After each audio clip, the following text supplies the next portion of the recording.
Hello everyone, আসসালামু আলাইকুম। Welcome to my new video. আজকে বিকেলে আমরা গিয়েছিলাম বেসিক্যালি একটু খেতে, যে একটু ঠান্ডা ঠান্ডা, ওই দিন একটু বেশি ঠান্ডা ঠান্ডা মনে হচ্ছিলো, তাই ভাবলাম যে একটু খাওয়া দাওয়া করে আসি, স্যুপ খেয়ে আসি। আর হচ্ছে গিয়ে অ্যাজ ইউজুয়াল আমাদের কফি খুবই প্রিয়, কফিও খাই। আর এটা ছিল 13 নম্বরের প্রিন্স বাজার। এই আমাদের বরাবরই 12 নম্বরে যাওয়া হয়, বাট এই প্রিন্স বাজারটা হচ্ছে খুব কম যাওয়া হয়, কিন্তু এটাও খুবই সুন্দর ছিল। এটা ডেকোরেশন খুবই সুন্দর। 12 নম্বরের তুলনায় মনে হয় যে 13 নম্বর ডেকোরেশন বেশি সুন্দর।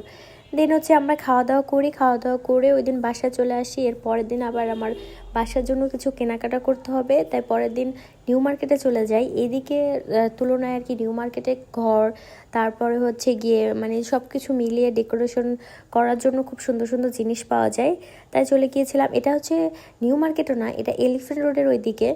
ওখানে ঘুরে ঘুরে আমরা কার্পেট দেখি আমাদের বাসার জন্য। এর জন্য একটা কার্পেট খুবই দরকার ছিল, তাই একটা কার্পেট কিনি ড্রয়িং রুমে দেওয়ার জন্য, আর একটা হচ্ছে গিয়ে আমাদের বেডরুমে দেওয়ার জন্য।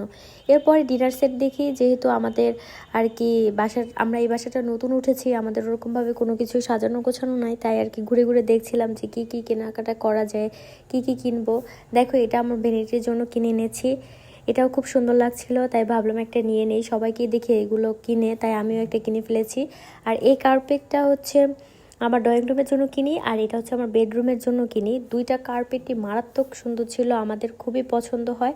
আর বাসায় আনার পরে সুন্দর করে আর কি কার্পেটিং করার পরেও আরও অনেক সুন্দর লাগছিল। এই আজকের ব্লগটা এই পর্যন্তই ছিল। আল্লাহ হাফেজ।